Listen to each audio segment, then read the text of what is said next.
গুঞ্জন আগে থেকেই ছিল, যেটি আজ সত্য হয়েছে। বিসিবি নির্বাচন থেকে সরে দাঁড়িয়েছেন তামিম ইকবাল।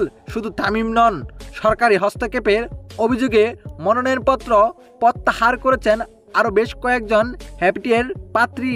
মনোনয়নপত্র প্রত্যাহারের পর সাংবাদিকদের তামিম বলেছেন, বাংলাদেশ ক্রিকেট ফিক্সিং বন্ধ করার আগে নির্বাচনের ফিক্সিং বন্ধ করেন।